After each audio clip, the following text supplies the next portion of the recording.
bin Frank Wesemann und wir sind hier auf dem Ökohof Waldgarten in der Prignitz.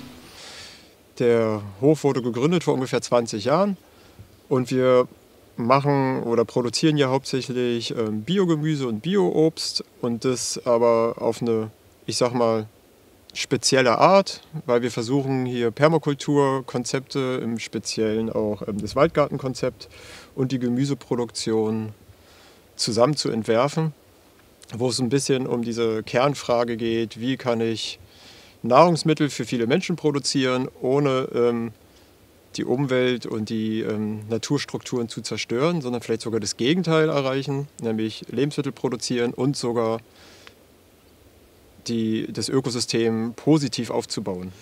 Und habe mich irgendwann auf den Weg gemacht, auch mit der Waldgarten-Idee und wollte eigentlich hauptsächlich einen Waldgarten entwickeln und habe jetzt so in den letzten 5 Jahren mich intensiv auf die Suche gemacht, diese beiden Themen zu verbinden. Also Waldgarten und auch Gemüsevermarktung. Bin da so ein bisschen auf die Agroforststruktur gestoßen als Zwischenglied. Und habe seit 5 Jahren, sage ich mal, transformiere ich den Betrieb von einem Direktvermarktungsbetrieb auch in Richtung eines Solavi-Betriebes, weil ich denke, dass die Solavi-Struktur am ehesten kleinbäuerliche oder bäuerliche Strukturen in Brandenburg, die auch so ein bisschen diesen, ich nenne es mal, experimentellen Weg einschlagen, der abseits der Norm ist, die am ehesten eine Tragfähigkeit geben. Und eins der größten Probleme ist immer der relativ geringe Preis, den man für Gemüse kriegt. Und in diesem Preis ist ein vernünftiger Bodenaufbau einfach fast nicht darzustellen. Dann wird es total schwer, überhaupt sein Gemüse verkaufen zu können. Und das kann man natürlich auch über einen Solavi-Ansatz viel eher an die Leute auch bringen. Und dann mit in der gemeinschaftlichen Entscheidung der Gruppe sagen, wollen wir auch Bodenaufbau mit in das Projekt einfließen lassen. Und dann taucht es natürlich auch in den Kosten oder beziehungsweise in der Budgetplanung mit auf. Was für den Betrieb oder jetzt im Speziellen auch für mich bedeutet, dass ich mich nicht mehr an den Markt orientieren muss und auch an den ganzen Verwerfungen, die der Markt mit sich bringt, sondern mit der Gemeinschaft der Leute, die mit mir den Hof hier dann zusammen betreiben, also im Grunde die Konsumenten oder Prosumenten, weil die kommen ja auch hierher und helfen mit.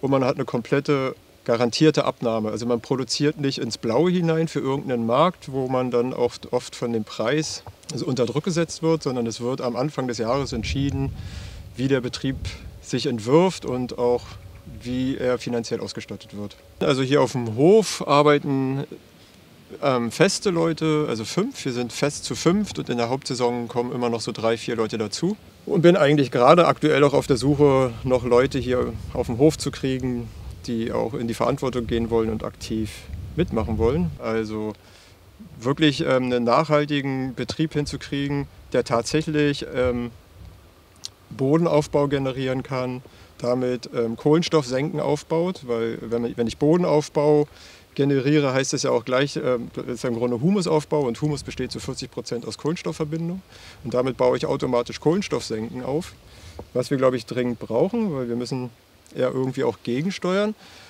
Auf der anderen Seite ist mir dieses solidarische Moment auch total wichtig. Deswegen war ich total froh damals, als ich auf Solavi gestoßen bin. Viele Jahre hieß es wachse oder weiche. Und ich denke, eigentlich ist es genau das Gegenteil. Es war auch lange hieß es, spezialisier dich und umso spezialisierter bist und umso sicherer kannst du auf dem Markt dich platzieren, wo ich denke, nee, das treibt einen eigentlich nur in Abhängigkeiten. Also im Grunde diese Diversität im Kleinen.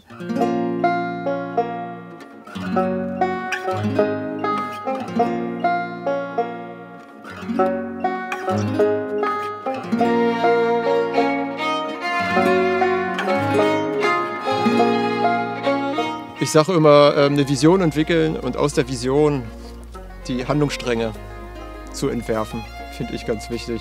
Und das ist, also eigentlich glaube ich, bin ich auf diesem Hof komplett mit diesem Gedanken gestartet, dass ich was ändern will und habe manchmal das Gefühl, eigentlich bin ich seit 20 Jahren im Wandel und will auch einen Entwurf hier, der versucht, viele Antworten zu finden auf Fragen, wie kann man den Wandel gestalten. Also wie kann eigentlich eine andere Landwirtschaft aussehen, die gesunde Nahrungsmittel produziert, ohne unseren Lebensraum zu zerstören. Und das vielleicht sogar noch auf einer solidarökonomischen, also auch tatsächlich systemkritischen Weise.